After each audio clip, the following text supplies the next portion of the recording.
You know, have you ever stopped to think about what really guides your relationship? Today, we're going to talk about a simple idea that can completely change how you and your partner connect with each other. And it all starts with one really important question. So here's what we're going to cover. First, we'll ask who's really guiding your relationship. Then, we'll look at that battle between your inner voice and all those outside opinions. We'll even walk through a real life example, and I'll give you a practical exercise you can try. And finally, we'll see how all of this builds true emotional safety. And why your conscience? Well, it's the only compass you really need. All right, first up, who's guiding your relationship?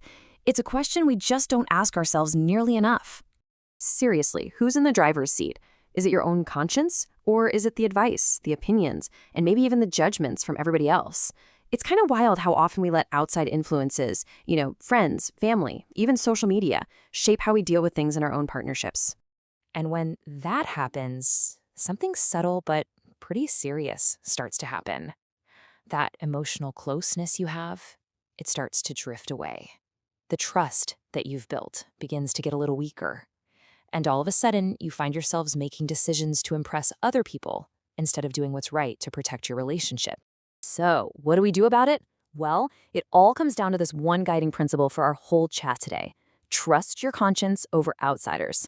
Because real emotional integrity, the kind that makes a relationship strong, it can only ever start from the inside.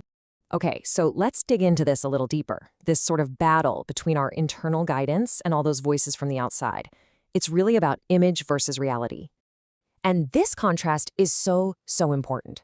See, on one side, when we're focused on what other people think, we react based on image and expectation. We might say something just to avoid getting criticized, or we put off a tough but necessary conversation because we're worried about what our family might think. We might even use someone else's advice like a weapon in an argument. And little by little, the relationship starts to feel like a performance. So how do you break out of that performance? It's all about internal accountability. It's about learning to pause and ask yourself one simple, powerful question. Does this action align with the person I really want to be in this relationship?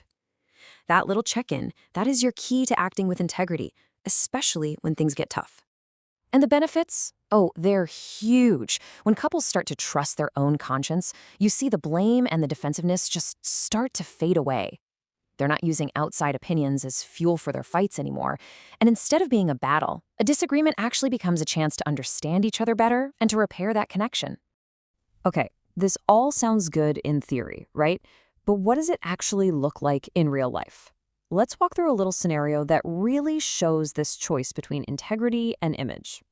So let's just imagine a pretty common situation. A couple gets into an argument about money. It's a sensitive topic, right? And a little later, a friend offers their 2 cents to one of the partners. The friend says something like, "You should have stood your ground. You can't let them take control." And boom, right away, the ego kicks in. Pride, fear, and the partner starts thinking, maybe they're right. Maybe I should have won that fight. Now, if they act on that friend's advice, it's just going to fuel more resentment. But what if? What if instead they take that internal pause? What if they ask themselves, wait a minute, what does my conscience say? What action actually aligns with respect and love and our partnership? And I mean, the difference here is just night and day. Reacting to that external voice is all about winning, and it just creates distance and resentment. But responding from your own integrity, that builds a bridge of trust and emotional safety. The health of the relationship becomes the priority, not the image of who's in charge. So, how do we actually start doing this? How do we build this muscle? Well, here is a super practical exercise you can start using right away to strengthen that internal guidance system. I like to call it the post-conflict conscience check, and it's really simple. Step 1, after a disagreement, just take a few minutes for yourself alone and just pause. Step 2, ask yourself those key questions. Was I responding to my partner, or was I responding to what other people might think? And did my words reflect the person I want to be? And finally, step 3, just write down one small action, something you can do that aligns with your integrity and actually supports the relationship. And hey, just a reminder, okay? This is not about being perfect. Nobody's perfect. It's about making small, consistent choices that you can respect in your own heart. That's what builds real trust and connection over the long haul.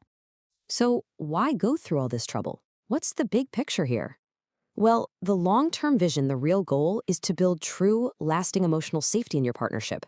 When couples consistently choose to act with integrity, the results are just so powerful. You have fewer misunderstandings because they're not being fueled by outside drama.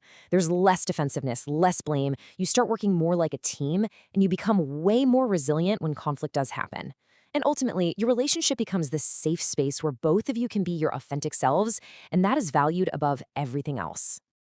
And that brings us right to our final reflection, the core message that really ties all of this together. It's this simple. Your conscience is your compass. It's the one internal guide that will always, always point you toward what's healthy for your relationship, if you just choose to listen to it. So I want to leave you with a few questions you can carry with you. In every decision, just ask yourself, am I acting to protect our relationship, or am I just protecting my image? Am I responding from a place of love or from a fear of judgment? And maybe the most important one, will I respect this action tomorrow? Because at the end of the day, relationships thrive on integrity, not on perfection. And just before we wrap up, if any of this really connected with you and you feel like you want to go a little deeper, we have a couple of resources that might really help. The first is a Kindle book called Harmonious Marriage, which is all about building that emotional safety step by step. And the second is called Mantras of Love, which draws on some really beautiful ancient wisdom to help find that connection. You can find the links for both of those in the description. And if you'd like more practical ways to navigate your relationship with intention, please subscribe to Resolve Together. Just remember, the relationship you protect from the inside out, that's the one that lasts. Choose connection over image, and always, always trust your conscience first.